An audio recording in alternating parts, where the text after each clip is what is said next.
Hello, everyone. Welcome to Elevating Your Life. I am just so honored to share with an amazing guest today with you. We have with us today Vickie Menendez. She is a transformational guide, speaker, and the author of The Mother of All Memoirs, Crystal's Butterfly Effect. Her journey began with the stillbirth of her daughter in 1980, quietly opening the door to her spiritual path. But it was the loss of her son, Wesley, in 2017 and her father in 2018 that stirred a deeper calling in her. In response, Vickie began a devoted practice of emotional healing, wounds from childhood bullying, sexual trauma, and a dysfunctional home. Once buried, rose to be seen and understood.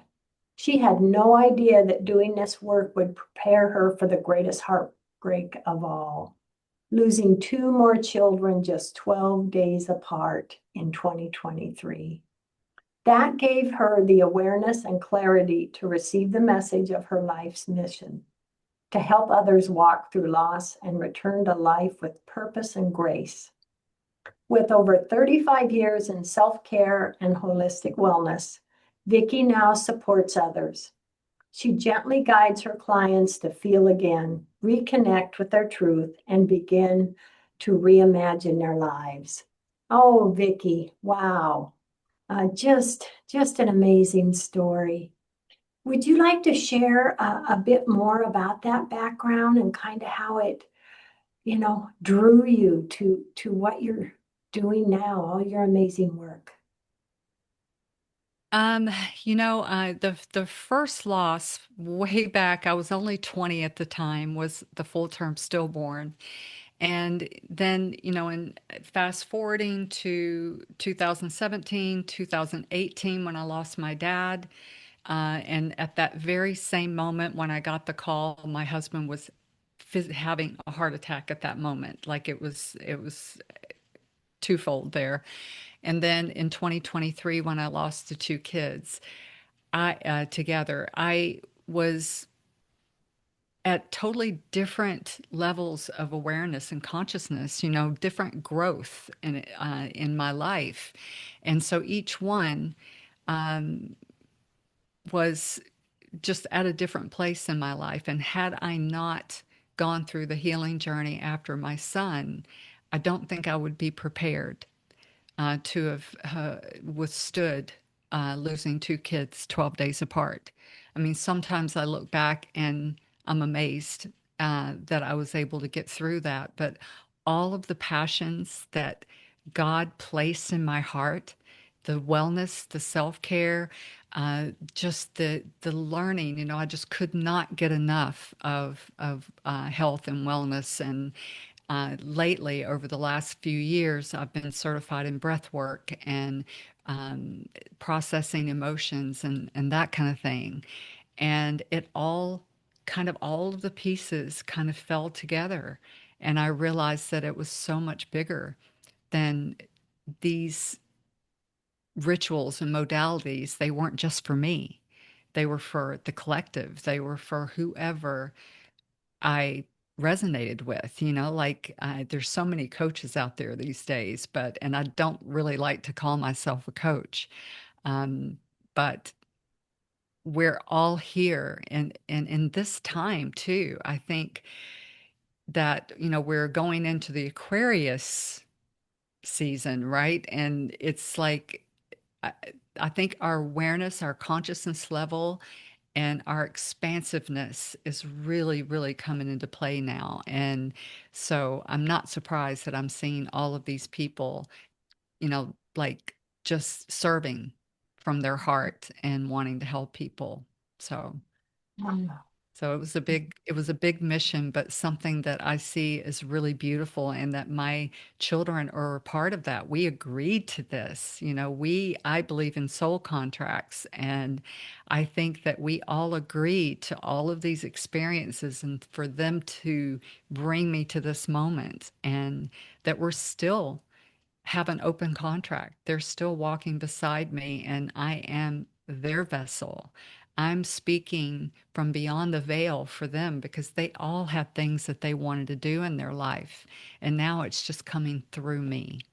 Yes. And tell us, some of the ways that, you know, each and every one of us can be aware of the messages, the signs, for example, feathers, uh, butterflies, different things, and just feeling a thought or energy of a past loved one. Tell us some about that, please.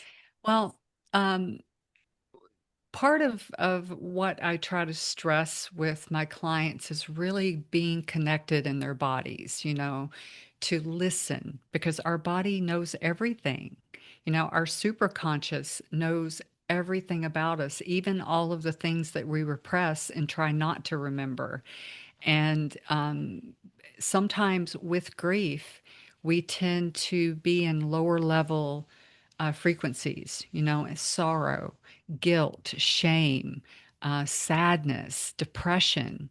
And by being in those lower level frequencies, it's a negative polarity on your body. And you can't connect with those higher frequencies. And think about our children or whoever we lost. They are working at such a high frequency now.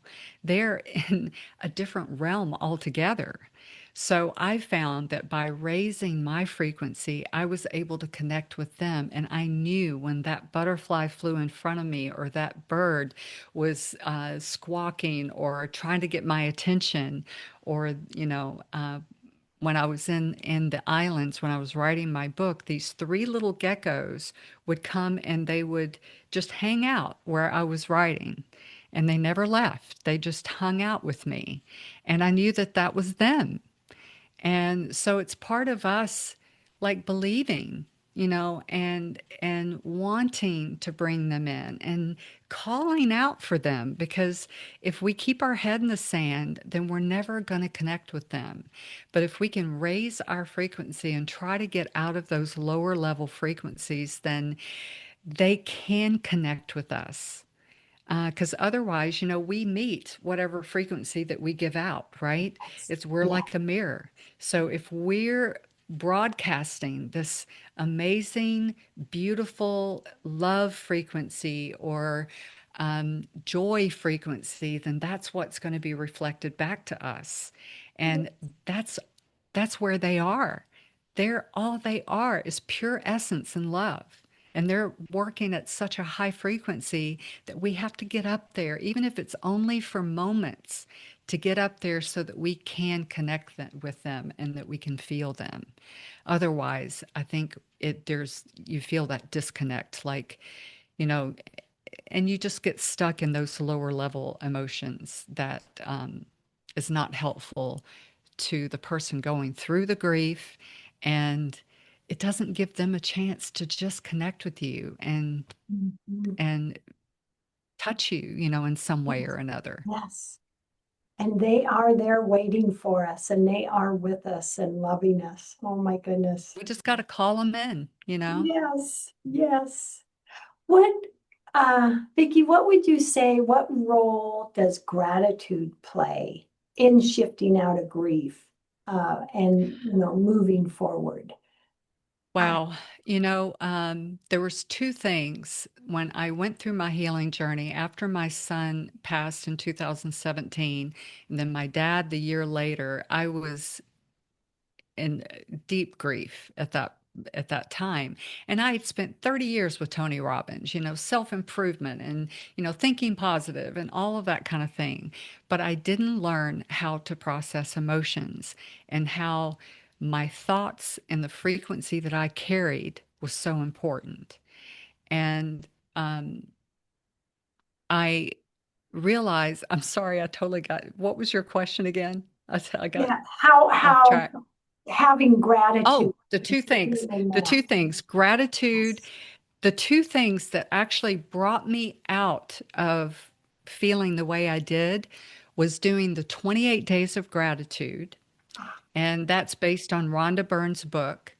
And after about day 5 or 7, I was like, wow, I haven't felt this good in a long time because you are writing new gratitudes every day. You know, you can't say a one gratitude more than once, right? So you can't repeat any of them. So you're really digging deep to find something that you're grateful for. And it also guides you to focus on different aspects of your life throughout the 30 days. So it allows you to really find gratitude in everything that you're doing, seeing, being, tasting, you know, just even the food that we eat. And another thing that helped me was the Radical Forgiveness book by Colin Tipping. That probably shifted my perspective on life to a degree that I didn't look at life the same way, and how people crossed our paths. You know, sometimes people will cross our path and it's not a nice situation, you know. It comes with pain and that kind of thing. But in his book, he explains that we have agreed for these people to give us these experiences, or they are put in our path to help us to heal from a wound that could be for either from this lifetime or something that we've carried over from previous lifetimes. And so until we look at everything as that, what is this here to teach me? Mhm. Then those people, whether it's that person or another person, that situation and that experience is going to keep showing up until we learn how to look at it from a different perspective and say, okay, let me look within, see what it is within me. You know, put that mirror up and Yeah. see what it is within me that I need to heal and that I need to pay attention to. And so then, if somebody came across my path, and 2 years or a year before that, it would have been like I would have thought, why did they do that to me? But then after that book, it was like you thank them because anything that you can heal from leaves more room for growth. It leaves more room for the good stuff to come in, for the love, compassion, all of that kind of thing. If you're removing all of the negative things that you've held on to, that you've stored in your body, because we do store emotions in our body. And if we can learn how to release those and how to look at different situations in a way that it supports us rather than makes us angry or judgmental or whatever, it really helps to kind of raise your consciousness to a level, because that's what we're here to do, is learn and grow. Yes. And uh, I see it a little bit as, when we can release those, the anger and, you know, bring in forgiveness. It's like pulling the weeds out of the garden and Hmm. just letting the garden flourish and be Yep. beautiful. And that It puts us more aerates in the that flow garden. mode. It does. Yeah. It It does. aerates the garden and allows that oxygen to reach the roots of the plants, of those flowers, of the beautiful bushes or whatever. And if we keep all of those weeds in there, then we don't allow ourselves to breathe, for our hearts to open up and breathe. Yes. And so it's our decision. We give everything that happens to us meaning. So what do we want that to look like? Because Yes. that's really up to us. Yes. Oh, and something that you've mentioned, your work extends beyond the personal to include energy in the home. Talk about Yes. that a little bit, please. Well, I mean, we've all gone into either someone's home or into a place of business, and we either want to just pitch a tent and stay forever because the energy is so good, or we can't wait to get out of there.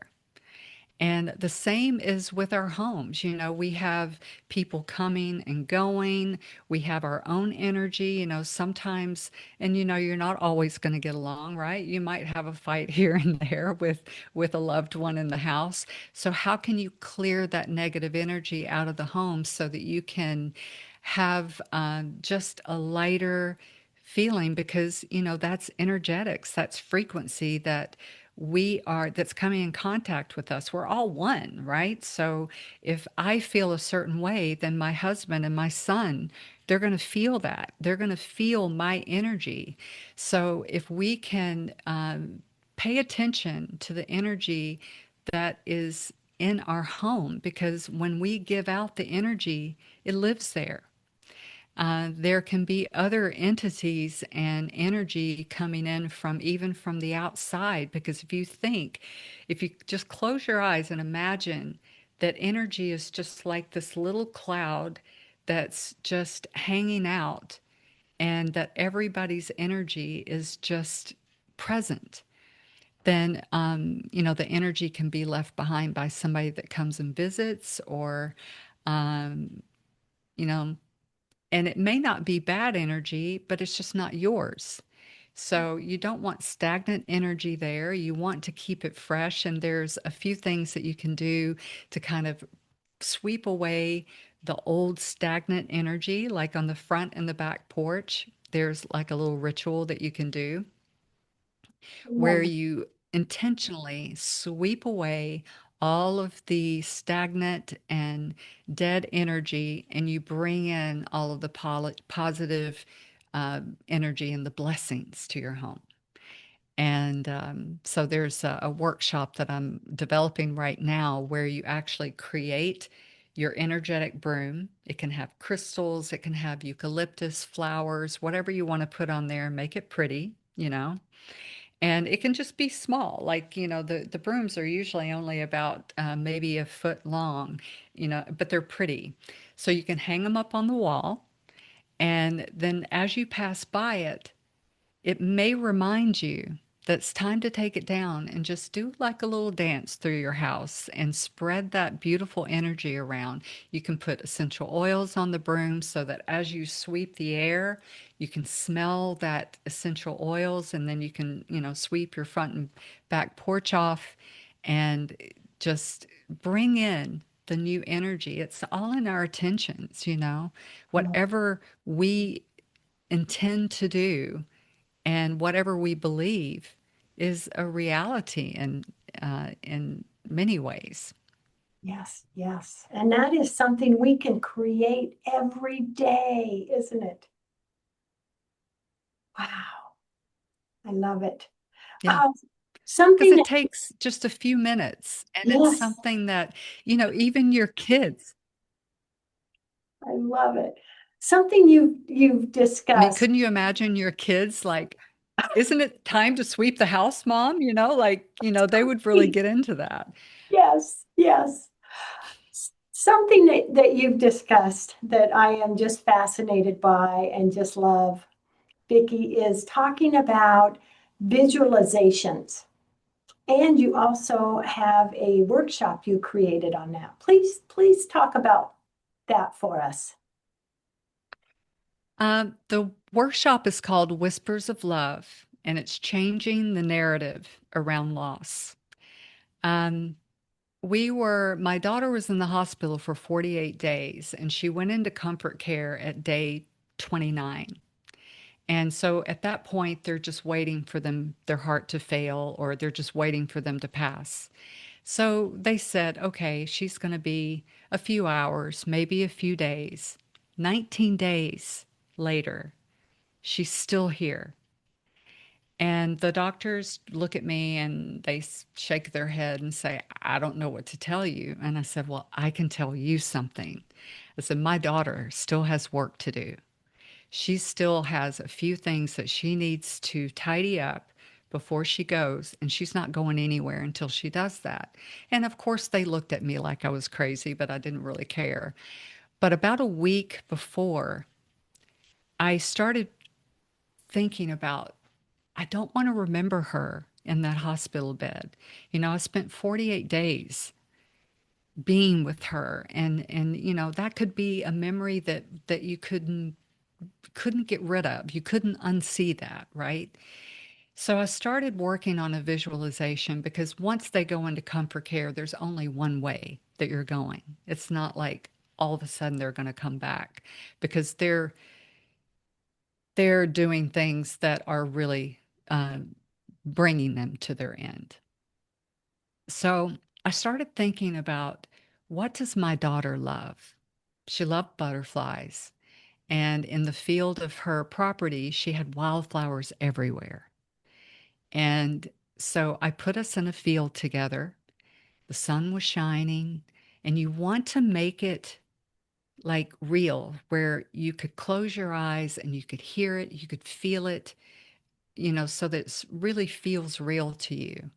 So the birds are singing, the insects are chirping, the sun is shining, there's a cool breeze, and there's an expansive field of wildflowers. And we're walking through this field together. And she looks luminous and beautiful. And she stops and turns to me and says, "Bye for now."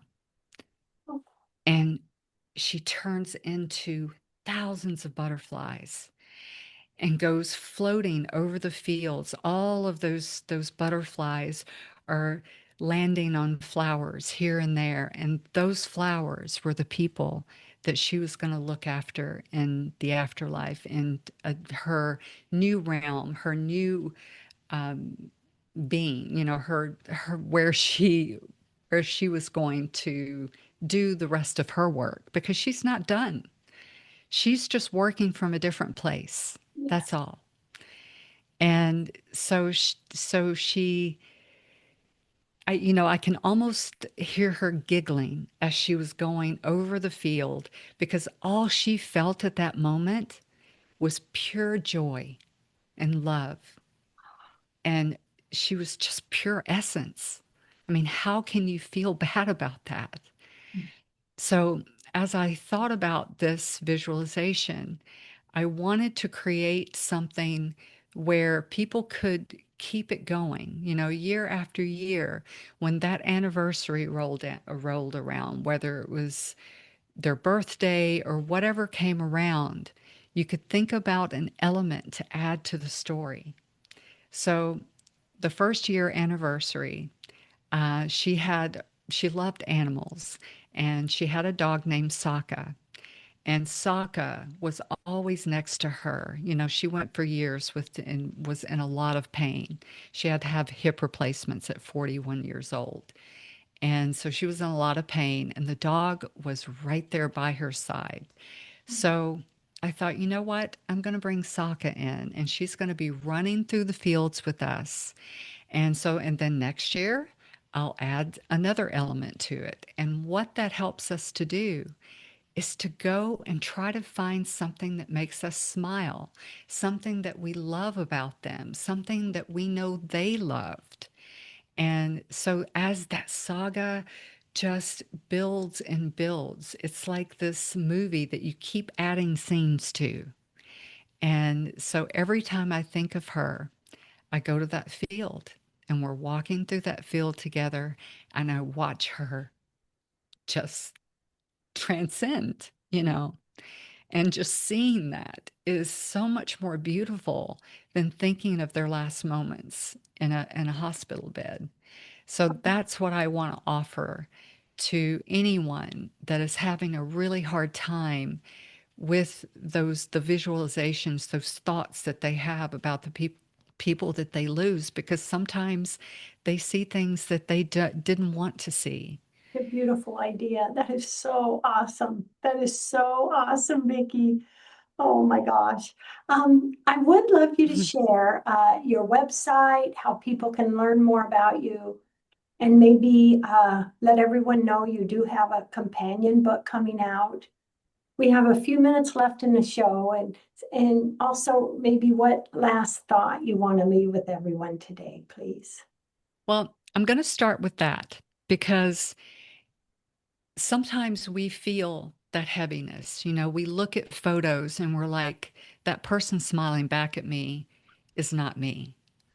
That's when I decided to go on my healing journey, is that I kept feeling the pull, but I looked at a picture and I was smiling, but you could see the pain etched all over my face. And I felt the weight in my body. I was having pain in my body. My joints hurt. I was just hurting from head to toe. And all of those emotions can manifest in those ways. And so when I looked at that picture, I decided I need to do something. So I would say to anyone out there, if you feel like it's just a struggle, like it's just to breathe, to take that breath and feel like that you're okay that day, that you want to learn how to not you're not forgetting anything. You're just changing the charge that happens within your body when you think of it. It's just such a graceful way to change the connection so that it doesn't feel heavy to you. When you feel like some people would say they feel sad, but when I feel my kids and at first it feels like a sad moment, I look at it as a visit. They're just visiting me, just tugging at my heart, saying, "Hey, mom, I'm here." So, isn't that a better way to think of it? Is that, oh, my child died? Yes, Is that yes, when you feel it, when you have that memory of them, that's them visiting you. yes. I And can love you it. meet I them? Can love you it. meet them there? Yes. So, what I'm doing is I do have the book, Mother of All Memoirs, and then The Compass to the Soul is the companion book to the book. So, as you read the book, and I would love for everybody to get the book and read it because I think it's beautiful. Um, but when you finish reading the book, there's some toolkits in there where you'll have a few things that you could do that might help to give you a shift. But the companion book is a real uh, support method to when you finished reading and you want to go into that healing journey and you just don't know what to do. Maybe you have questions about essential oils or other ways that you can center yourself and get grounded. That book has everything in it. I love it. And but Mhm. just when you feel that call, when you feel that tug, honor it. Because had I not honored that call and that tug to heal, I'm not sure I could have gotten through losing two children 12 days apart.